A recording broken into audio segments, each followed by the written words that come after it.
Good morning.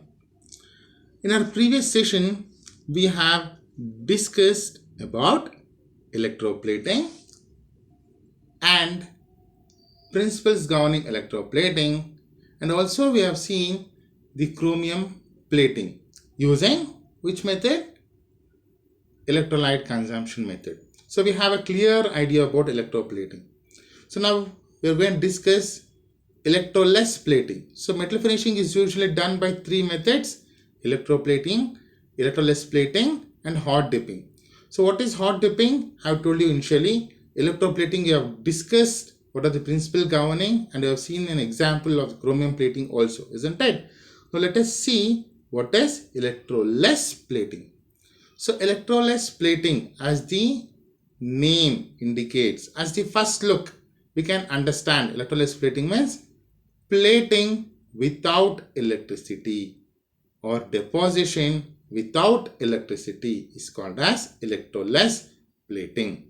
So as the definition says, the process of depositing a metal on a catalytically active substrate using reducing agent without using electricity is known as electroless plating. So how is that carried about? What is substrate? Why reducing agent is used without using electricity? How is it possible? We'll discuss in our next slide. So it can be represented as Mn plus and electrons gives them. So here one reduction reaction occurs. So Mn plus electrons gives M. So electroplating, oxidation plus reduction, redox reaction occurs. But here we are showing only reduction reaction, but even in electroless plating, redox reaction is must. How it occurs, I'll tell you. Example of electroless plating is copper and nickel. The electroless plating process in general, it is represented as, diagrammatic representation of electroless plating is as follows. So in electroless plating, there is no anode, there is only a substrate. If you want to deposit, if you want to plate gold on the surface of this, if you want to plate some silver on the surface of this, if you want to plate some XYZ, some metal on the surface of this, when you're going to take this, this is called as a substrate. The substrate is taken in a bath solution. You can see the bath solution, metal bath solution. Okay, and we're going to add a reducing agent. Okay, so in electroless plating bath, electroless plating, only three things are important. One thing is substrate, that is which takes coating, reducing agent, and electrolyte or plating bath which contains the source of the metal. So since there is no anode here, if you want to coat iron on the surface of this, how do you coat iron on the surface of this? You're going to add soluble salts of iron. If you want to coat silver on the surface of this, how are we going to coat? You're going to add soluble salts of silver. Okay, that itself will provide the source of the metal. Okay, so now you have Ag plus. As soon as you add Ag, silver sulfate, it will give you Ag plus and SO4 2 minus. So silver is present, Ag plus is present. Now the question is, how do you get electrons? You're not passing electricity, isn't it? You want electrons. Ag plus electron gives you Ag. That Ag gets deposited on the surface of this substrate or so-called base metal or the metal, isn't it? Electrons are very crucial here, very important. How do you get those electrons? So for the sake of getting electrons, we're going to add reducing agent. The reducing agent is represented in the diagram here as R. So this reducing agent undergoes oxidation. Reducing agent undergoes oxidation to give you Rn plus electrons. Okay, any reducing agent, it will reduce the opponent by undergoing self-oxidation. Keep in mind, any reducing agent undergoes self-oxidation, okay, to reduce its opponent. So when here the R undergoes oxidation to give 2 electrons, those electrons will be accepted by the metal which is present in the electrolyte, and the metal will accept those electrons, undergoes reduction and get deposits on the substrate. So in the definition it is clearly given that substrate is catalytically active. Why it should be catalytically active? So catalytic active means, for instance, let us take a comb. Right, so all of you might have played this, right? You're going to take the comb, going to rub it on the surface. So on our head, on your hair, you rub on the hair and put few pieces of paper, and then you just keep it from certain distance on 10 to 20 meters. 10 to 20 centimeter distance. What will happen? The pieces of paper will get attracted. Why it will get attracted? Because this comb will get electrostatic charges, right? So since this comb gets electrostatic charges, the paper is getting attracted. So without rubbing, if you keep, it will not attract. So what you're making here, you're activating the surface of the comb. Similarly, the substrate or the base metal here is activated. So why it is activated? Because the reduction reaction may occur anywhere in the electrolyte or the bath solution. That should not happen. The reduction reaction should occur only on the surface of the metal.